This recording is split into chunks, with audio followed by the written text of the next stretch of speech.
In the deep Philippine Cordillera, where the sun's memory fades, the Halsema highway becomes a slick black tongue swallowed by a breathing phosphorescent fog under a starless bruised sky. A road that is no longer a road. Inside a decaying sari-sari store, a single bulb strobes erratically, revealing in each flash a different nightmare. Crawling black vines, wet handprints, and a melted radio in the unnatural silence. From within the grimy, claustrophobic interior of a moving car, weak, jaundiced headlights barely pierce the gloom, casting long, multi-limbed shadows that skitter at the edge of vision, while the dashboard emits a sickly, radioactive green glow. Through the filthy windshield, an impossibly tall, thin silhouette waits at the road's edge. Limbs too long, joints all wrong, its tendril-like arms slowly unfurling in invitation. Then the rear passenger door groans and deforms inward under invisible pressure, popping open to reveal not the night outside, but a rectangle of absolute, hungry void. In the rear-view mirror, the reflection shifts to the murky interior of a submerged car, waterlogged and alien, before black fluid begins to bleed across the glass. The dashboard erupts into chaos, needles spinning wildly, every warning light blazing red, the radio screen looping a grainy image of a skeletal hand tapping from inside a drowned vehicle. Turning to look into the back seat reveals a deep, wet depression, as if holding an invisible weight, thick black fluid oozing from the cushion where 3 balletti leaves pulse faintly. On the floor, this fluid is alive, a breathing black membrane where blurred faces and hands press up from below, suspended in sediment of ground bone and teeth. As vein-like mold spreads across the windshield, forming ancient, malign symbols, a desperate prayer is rasped into the suffocating air. Then, with a shatter of glass, the view clears to a path not of asphalt, but of wet, primordial stone, marked by a dripping wooden sign carved with cryptic runes. In the cold, gray morning light, the car's interior lies violated, seats shredded, floors covered in black silt, and on the ruined upholstery rests a wreath of thorny balletti vines encircling the single human molar, the final toll for a passage through the dark. Manila has 1,000 bridges. They hold up the city like rusty bones. But some bridges, they hold up other things. This didn't come from a driver. It came from a nurse, Angela from Baco. She worked the night shift at the hospital by the river. She swore to her patron saint that this is true. Her shift ended at 3 in the morning, the kind of dark that's heavy, wet. She waited for a taxi that never came, so she started walking. Across the Jones Bridge, the old one, with the statues that look like they're prying stone tears. The bridge was empty, just the hum of a sleeping city and the river whispering below. Halfway across, she saw him, a man leaning against the railing, looking down at the black water. He was in a fine, old-fashioned suit, crisp, white, but wrong. It was too clean for this hour, too perfect. He was humming a kundiman, a love song, but slow, slowed down until it sounded like a dirge. Angela was a good Catholic girl. She crossed herself, kept walking. "Good evening, Poe," she whispered as she passed, eyes down. The humming stopped. "Magandang gabi," he replied. His voice was smooth, polished, like a radio announcer from before the war. She felt his eyes on her back. She walked faster. Her rubber-soled shoes squeaked on the damp pavement. Then, another sound began. From behind her, click, click, click, click. A clear, sharp sound of leather heels, keeping perfect time with her own steps. Her blood went cold. She didn't look back. She knew the stories. The gentleman of the bridge, the one who follows, not to harm you, to escort you, to make sure you cross over, all the way over. She reached the end of the bridge. The stairs down to the street were just ahead. The clicking stopped. She dared a glance back. The bridge was empty. She almost cried with relief. She hurried down the stairs. At the bottom, under a lone, flickering street lamp, stood a calesa, a horse-drawn carriage, just sitting there, in the present day. The horse was skeletal, its head bowed. The driver was the man in the white suit. He tipped his hat. "Sakay na, señorita," he said. "Your carriage awaits." This wasn't right. This wasn't possible. She shook her head, backed away. "Hindi po, salamat," she stammered. "No, thank you." The man's smile didn't change, but his eyes, they were black, not dark, black, like the river at midnight. He tipped his hat again. The calesa began to move, not down the street, but through the solid locked gate of a condemned Spanish-era house, fading like smoke. Angela ran. She didn't stop until she was inside her apartment, all the lights on, clutching her rosary. She thought it was over. The next night, same shift, same walk. She avoided the bridge, took the longer way. As she passed an old escolta building, she saw a reflection in its dirty window. Behind her, half a block back, was the calesa, rolling silently, keeping pace.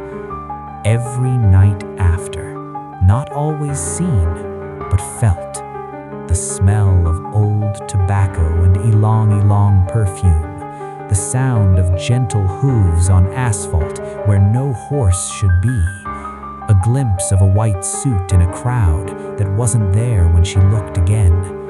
He was her shadow now, her eternal escort. She stopped sleeping, started seeing him in her dreams, sitting in a chair in the corner of her room, just waiting. She went to her Lola, an old woman who knew the ways of the city's bones. Her Lola listened, her face turning to ash. She took Angela to the riverbank at noon, under the harsh sun.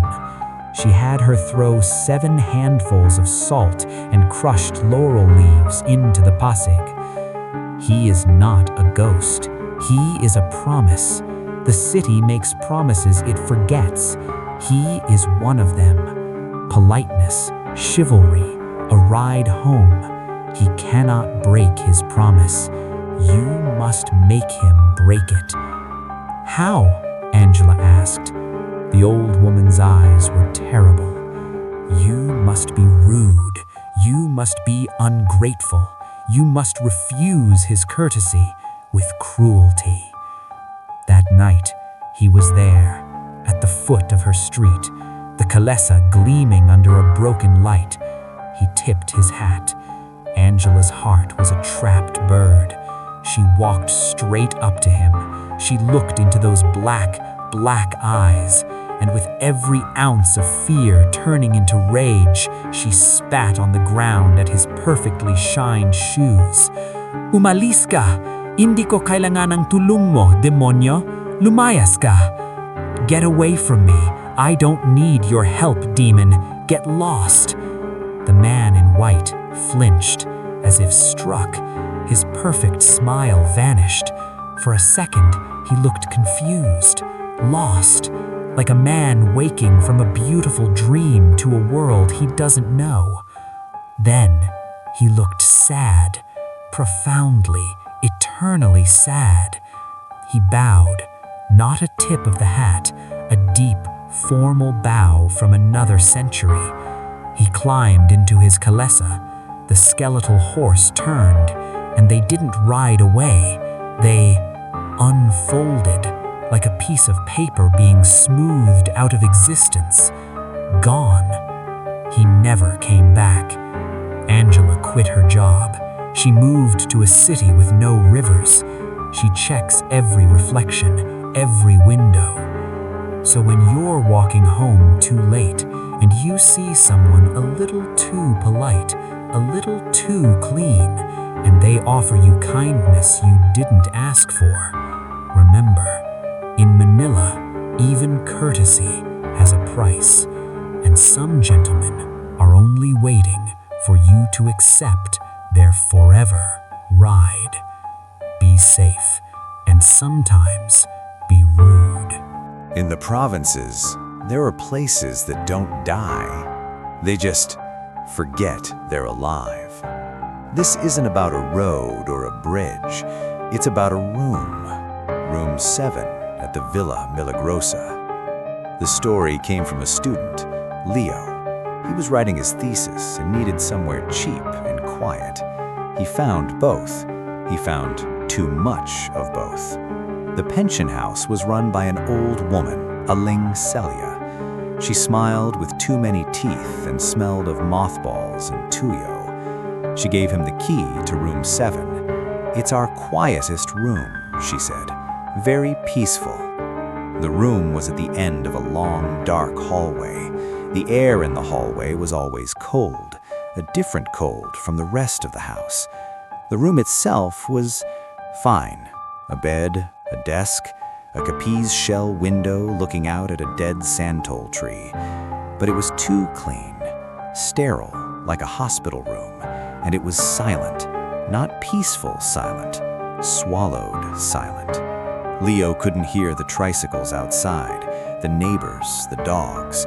It was like the room was packed in cotton. The first night, he woke at exactly 3:07 a.m. The room was ice cold. He could see his breath, and he had the distinct, solid feeling that he was not alone in the bed. Not that someone was with him, that he was beside someone, lying perfectly still. He felt the dip of another weight on the old mattress. He smelled Gugo shampoo and old starched linen. He lay there, frozen, until the first rooster crowed. Then the weight was gone. The room warmed. He told himself it was a dream, a vivid provincial dream. The second night, he woke again, 3:07 a.m., cold, the weight beside him. This time he heard breathing, slow, even sleeping breaths, inches from his ear. He squeezed his eyes shut. He prayed. When he dared to look in the gray dawn light, the other side of the pillow was indented, as if a head had been lying there all night. He went to Aling Celia the next morning. He was pale, shaking. He asked about the room's previous tenant.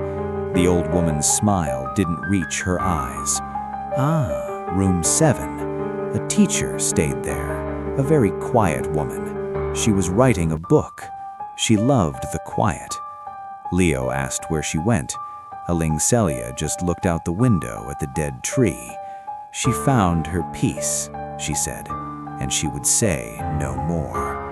The third night, Leo tried to stay awake.